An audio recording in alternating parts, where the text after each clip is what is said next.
Hi, everybody. It's Michael Angelo Caruso, and I want to talk to you about why the presenter is always the last one to know that he did a really terrible job.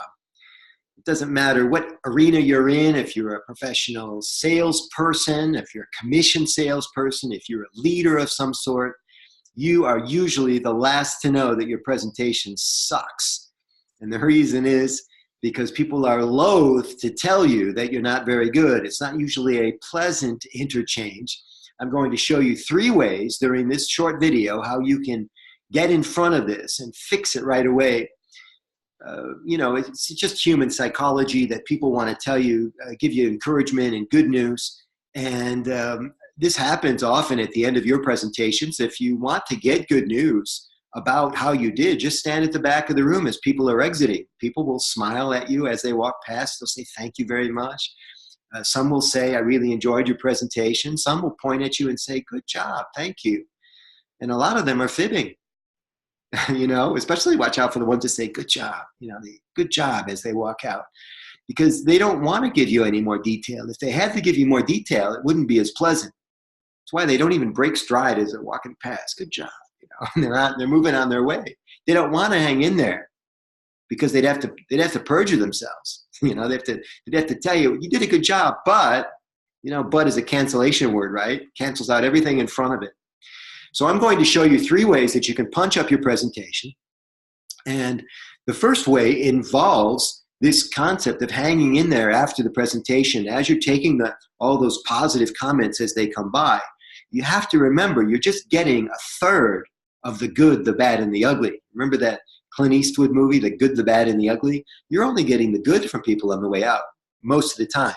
So here's the trick. You want to hang in there with the people who seem most interested in helping you out, right? And sometimes I'll ask people to, stay after a few extra minutes if they can. I don't want them to give me necessarily all the negative feedback with everybody listening, you see.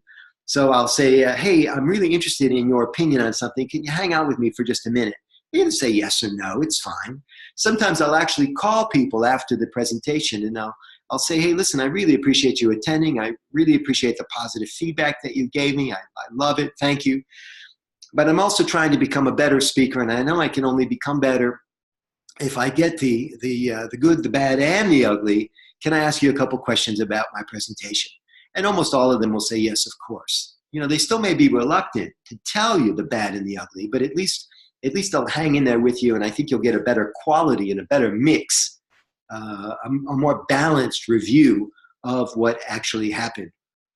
Standing in the back of the room is a good idea, but when you pull people away and you have that isolated dialogue where you can do some Q&A, you can actually poke at them a little bit and say, "Tell me more about it."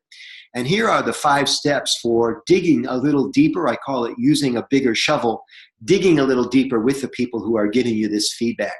So the first question is the one I told you about earlier, which is, "Hey, thank you very much for attending my presentation. I'm trying to improve. Can you tell me more about what I can do better?" Right? So that's the first question. You're going to ask the same question, essentially, 5 different ways. And that's what's going to give you that mix of the good, the bad, and the ugly. So the first one is just to open up the conversation. Doesn't usually get you a lot of juice, by the way, but it gets the dialogue started. Second question is, and always, say, "Thank you. Thank you. This is good for me." Otherwise they're going to feel bad about giving you full disclosure. And that's really what you have to have, full disclosure. So the second version of the question, we're probing to the 5th level now. The second version of the question is, "Great. Tell me more. Tell me more," right? The third issue is, "Can you give me an example? Can you give me an example?" Right? The fourth thing to do might be to say, "Boy, this is terrific. What else?" Just say, "What else?" And see if they can fill in the blank. And the 5th technique is my favorite because it's the least amount of work for me, is I just go into Rodin's thinker pose. Rodin, the statue, right? Rodin is the sculptor that did the thinker. And I just go into thinker pose and I nod my head like this and I don't say anything. I just wait, And by creating that vacuum where people are not, they're not hearing anybody talking, they fill that vacuum by talking. and offering more information about what I really need to know is how can I do better? So those are the 5 questions that you want to ask on your way to doing the 3 techniques that will give you a more comprehensive review about how you did. So this happens right after the talk, right as people are leaving, or perhaps you contact somebody an hour after the presentation and say, hey, I can handle the truth. Again, the movie reference, the Jack Nicholson movie, you can't handle the truth. A Few Good Men. Get to a place where you can handle the truth and actually openly solicit for it from your attendees. The second technique is quite a bit more difficult. Actually, number 2 and 3 are quite a bit more difficult. And this is where I lose most people, because most speakers, most presenters don't have the bandwidth or the interest in becoming really, really good at the art of presentation. But let's face it, we all function well in our comfort zones, but it's in the discomfort zones that real growth occurs. And the discomfort zone is you asking for critical commentary about your presentation. And this is something that most people are not, real open to doing. So the first technique is to solicit that via dialogue, solicit for the commentary, critical commentary, right after the presentation. The second technique involves the presenter, the speaker, you, actually changing your presentation in real time during the talk.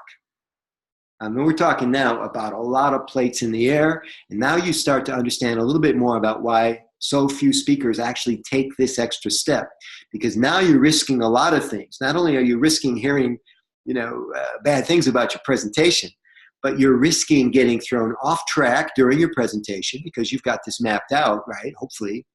And you're also risking, because if you start changing things, you risk losing track of your own time. And that's, of course, something that you're trying to monitor as a responsible speaker. So making these changes in real time is not an easy thing to do. Just to give you an example about how I do it, I've got a Rolodex in my head, for you younger people, a hard drive. And the hard drive is constantly spinning in my head.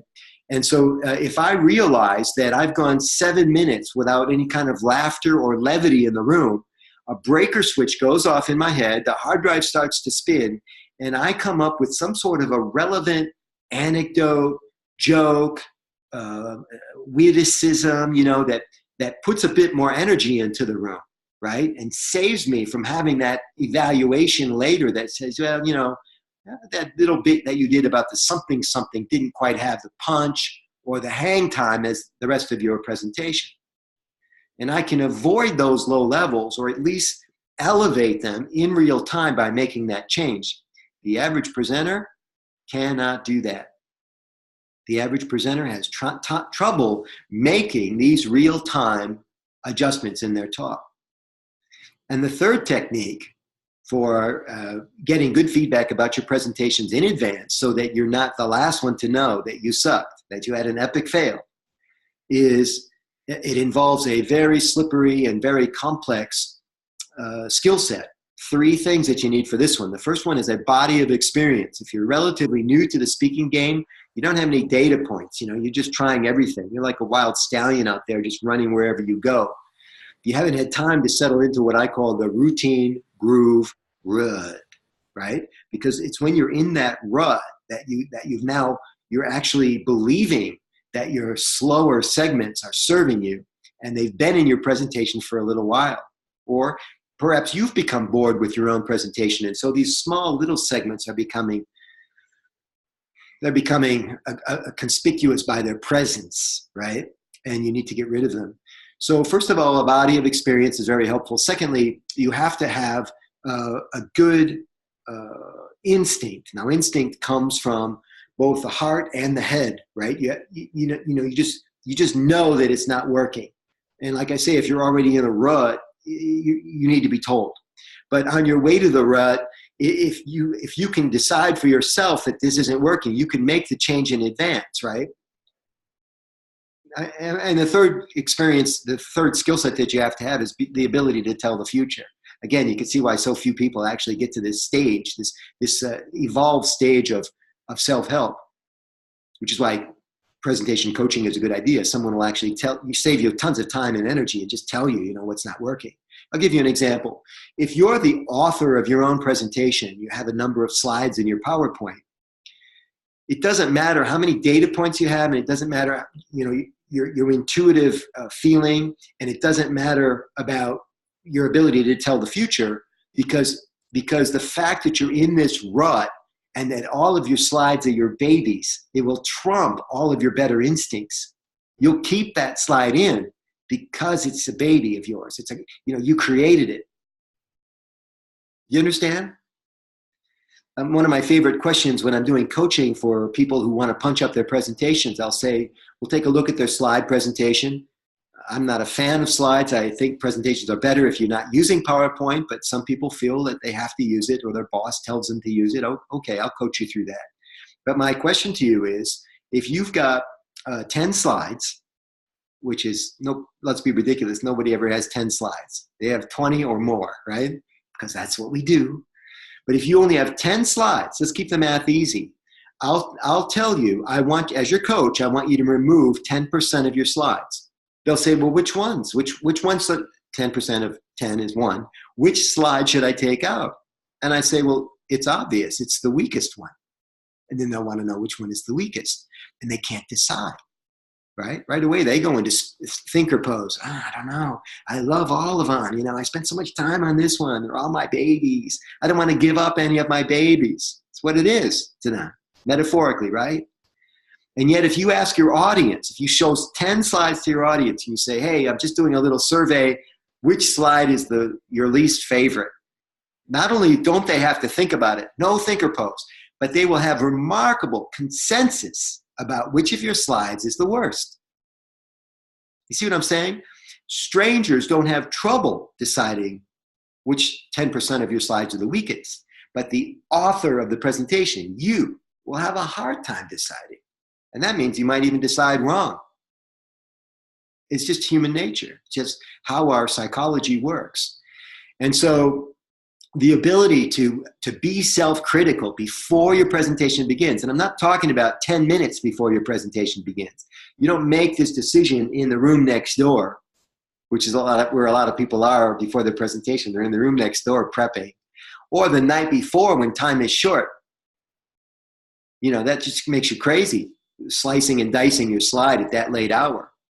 It has to be early in the preparatory stages where you're just, you're cultivating your presentation, you're curating it all the time. And again, as I say, most people need help with this because they've got busy lives, and somehow presenting and how we actually take our presentation to the top, 2% of all the people doing it is a very strange process. So those are the 3 ways to make sure you're not the last person to know that you suck at presenting or a part of your presentation sucked. First way is to get that real-time feedback right after the thing is done. Real-time is slightly delayed. Second is authentic real-time feedback, where you're in the moment, in the program, you're self-editing and punching up your program in real time based on data points from the audience at that moment. And the third way is that unique blend of instinct, experience, and being able to tell the future, where you never have that low point in your presentation to begin with. All of your presentation is a high point. So we want the audience in their seats the entire time, never checking their watches, never checking their phones, and hanging on every word that you say. No matter what topic you speak about, this is possible, I promise you, and I will help you do it.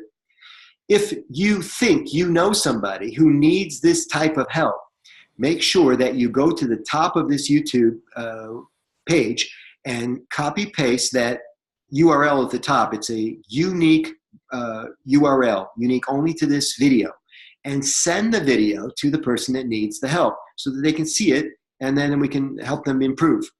If you think that you'd like to get more tips like this, be sure to subscribe to this YouTube channel, and I'll notify you automatically when any video is posted, and you'll be in constant learning mode so that you're constantly improving your presentation game, which I know is important to you. And then finally, if you're really into this, you want to join my free Facebook group. It's called Present Like a Pro. It's easily searched on Facebook. And I can promise you we'll get your presentations tooled up in no time. If you need immediate help with something that's very important that's coming up, big presentation, big client, make sure that you message me either in the comment section or just go to my website and go to the Contact Michael, and I'll make sure that you're improved very, very quickly before the important presentation. And so we get you on the scoreboard in all the ways that count. Thank you very much, everybody. My website is michaelangelocaruso.com, and I wish you the best out there in the speaking world. Talk to you soon.